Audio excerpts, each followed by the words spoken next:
Good morning, good afternoon, good evening. It's your girl Jules here. We are here with a second subject about Tiffany.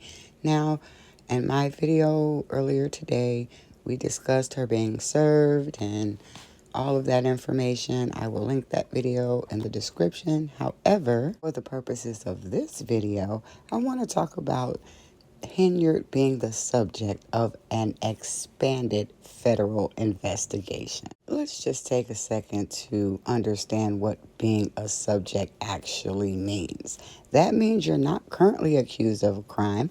Investigators are scrutinizing your roles and actions to determine whether you should become a target or remain a witness. Now let's clarify what an expanded investigation is. This implies that the investigation has moved beyond its initial scope and now delving deeper, possibly encompassing more individuals or the activities of or potential violations. And they really thought that only focusing on Tiffany was going to stop an expanded investigation. But anyway, let's move on.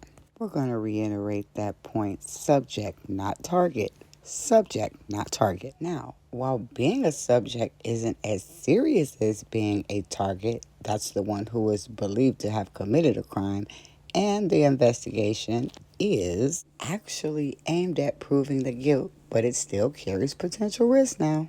Moving right along to potential involvement.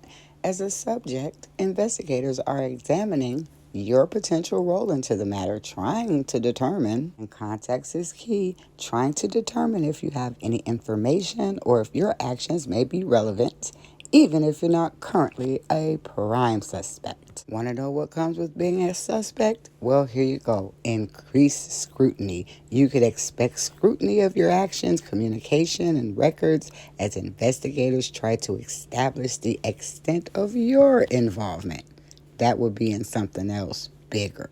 Let's move on to the escalation that not understanding that she is a subject, not the target, has caused. Depending on the evidence uncovered, your status as a subject could escalate to that of a target if investigators believe you may have committed a crime. Moving on to number 6, the reputational risk. Even without being charged, being associated with an expanded investigation can have negative consequences for your reputation and career, especially if the investigation becomes public. And that is exactly what has been ongoing since June of 2021. So for goodness sake, as we talk about investigations, let's please understand who is a target, who is a subject, the differences. Let's understand before we start talking. But until next time, sending love and light.